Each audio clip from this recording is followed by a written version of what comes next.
Naruto Manga chapter 682 review, let's go. So the first important thing that happens in this chapter is that Naruto finally heals Obito. And what that means here is Obito's going to play a pretty big role in this fight here. And the reason why I say this is because if you remember his, his Rinnegan, he can jump through a dimension. There's only one dimension he goes to, but, he can jump through dimensions. Now that he has both of his eyes, though, who's to say that he can't jump through other dimensions?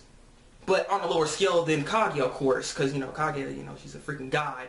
But nonetheless, I believe that he might actually be able to be of a good assistance to this fight here because of his ability. And speaking of Kaguya's dimension jumping too, I think I figured out something, and I'll talk about that later in my review. So do you remember that plan that Naruto said that he had? Yeah. It is now in play, and the plan was just, it's suspect. I mean, what he does here is just very, very suspect, my brother. What are you doing? What are you doing, man? And so what happens here, Sasuke, he ends up initiating first, throwing his Amaterasu on Kaguya. Of course, doesn't work. And then Naruto goes in there, and what he does here, the move that he thought was going to be the move that's going to stop Kaguya in her tracks. And actually it does. This move stops Kaguya in her tracks, because what he does here is the sexy reverse harem jutsu.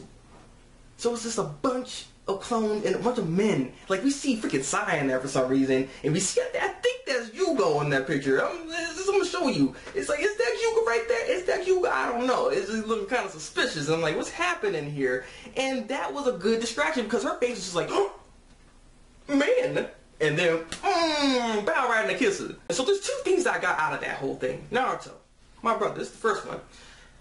Because this dude says that he's been training this technique in secret more than even the Rinnegan he's been training. So, what's the purpose? Why would you train this more than Rinnegan? I mean, because you remember, this sucker been training Rinnegan this whole time. Like, come on now. More than Rinnegan? Like, what's the purpose of this? What were you doing with that technique? This right here kind of just puts him in a position that, he's on the other side of the fence, man. He's working with the other team. He's on the other side of the team, It's like, what's happening, Naruto? Oh, come on. Kishi, what was that? Like, seriously? What are you trying to say with that, man? And the other thing, and this is my theory here, when it comes to Kaguya, remember how we were saying how, so how can a guy get this girl freaking pregnant? How could this happen? Well, as you see here, she's stunned by good-looking men, good body, good physique and everything, nice, sexy men, that's what she likes. So, honestly, what probably happened, this is probably what happened here, is that Kaguya was like, bring me the hottest man on the planet. Like, seriously, on the planet. Oh, no, through the universe, because she jumps through dimensions, people. So she's like, give me the hottest man through the universe, son. And, she looked far and wide with her army of Zetsus to find that man. And when she found that man, they did it all night long, son. That's what happened.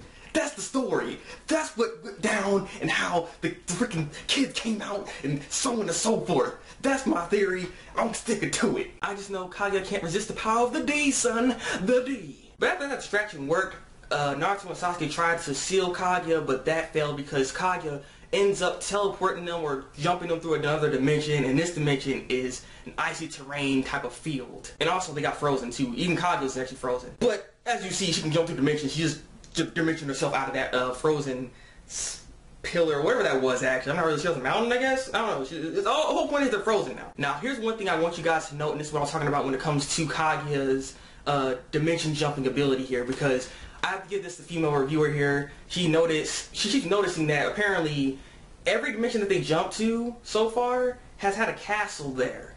And with that castle, I'm thinking here is that I think that's how she is able to link up with that said dimension so that she knows where she's jumping to. Because the thing is, this is not a randomized jumping situation here. She knows where she's going. And how does she know where she's going? I think those castles have something to do with it. Like, there's some kind of link with her eye in that castle. And I think that's how it's working here. That's why I'm thinking when it comes to, like, let's say, Obito using his jumping, dimension jumping ability, he wouldn't be able to pinpoint where he's going if he were to actually jump to other dimensions. He would just be lost in other dimensions while trying to find, like, Sasuke, for instance, because in this chapter something happens to Sasuke. But this is what I'm trying to say here. So I'm thinking that's how she's able to go to other dimensions, and she knows where she's going. So those castles might actually play a role in some way. So that's just something I actually wanted to notice, or at least take a note on, and that might be the case here. But I'm curious, what do you guys think what those castles are about? Because there's a castle on 680.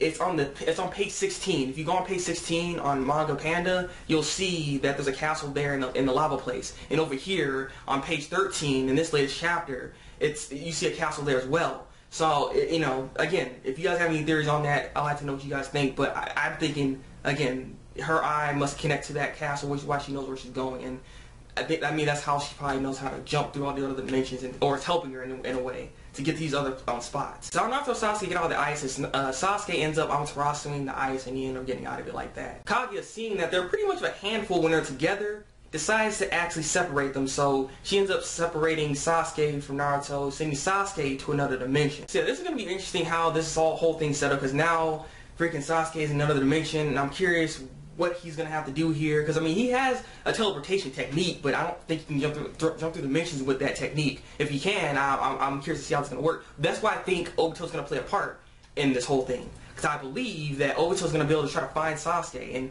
bring him back to where Naruto is. I think that's how Obito's going to play a role. I think that's why I'm saying he might have a similar ability to be able to jump through dimensions. It's just not on the same scale. It won't be as powerful. Not to mention, it exerts chakra when he uses his eyes, of course. So he can only do it a limited time. So he has to make sure to get there at some point in time very quickly, because I'm pretty sure they don't have a lot of chakra at this point. But yeah, I'm done. So leave a comment below what you think of this week's Naruto Manga chapter. Like this review, and subscribe to my channel if you want to see some more Naruto reviews from me. So that's been Thabreakmaster, and until then, people, break out.